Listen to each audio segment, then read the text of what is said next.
Are you enjoying yourself tonight? So far, so good. It's great. It's the first time I've been invited to the event, and I'm so excited to be here. And I don't know if I'm supposed to know this or not, but I'll be getting an award later. I'm not sure what the category is, but it'll be for the work on Reacher, which I'm really proud of. And it's fantastic work. Really excited, Thank you very much.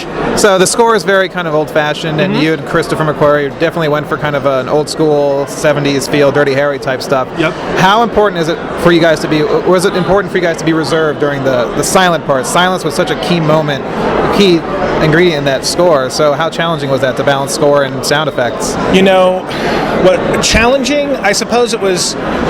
There was a certain degree of self-control that we had to exercise not to go nuts. But that being said, Chris got great support from his producers and from the studio.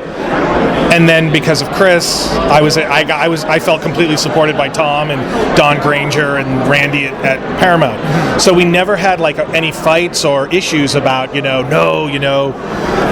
the test score's got to come up or whatever, so dump more music in, you know what I mean? Yeah. It helped that Chris had a very specific plan for the sound of the film, so when I duck out, it's usually when sound takes over, say for the sequence at what we call the parapet, where the sniper takes out the innocent victims, or the car chase, where the sound design of the different cars had a sort of musical quality to it, so we didn't need to score that, And like you say, in the 70s, it was very much in vogue to build up with the music and then drop out for the action and let the sound of the action take over. So that's what we went for, and hopefully we pulled it off. I mean, it's incredibly tense. It feels real. It has that realism, gritty realism. And you also got to record commentary on the Blu-ray. I know, yeah. Which is very rare for a composer to get to do. Yeah, well, it's funny. I just asked if I could do it, and they said yes. I have a feeling a lot of composers don't want to do it. Right.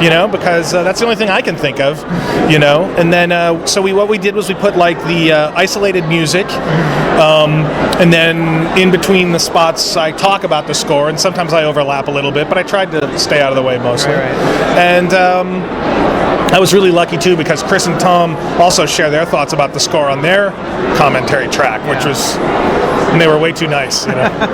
So I feel like he's buttering me up for rejection on the next movie. So.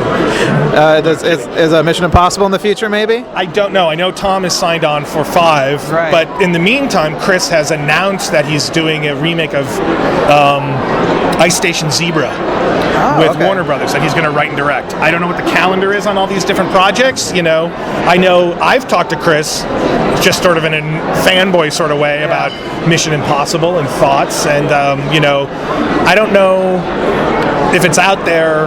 I know there were arbitration things with the Writers Guild, but Chris did do a lot of work on MI4. Right. So I know him and Tom, and they've done. Chris went and worked on All You Need Is Kill. Valkyrie. So there's Valkyrie, The Tourist, which Tom ended up leaving. Right. There was one after that, MI4, Reacher, All You Need Is Kill. I mean, that's 5 movies they've done together. And I don't know if I can't imagine Tom wouldn't be somebody Chris would want to have involved in Ice Station Zebra if it works out. So, but we'll see. Hope for the best. That'd be awesome. I'm not speaking out of turn. Oh, no.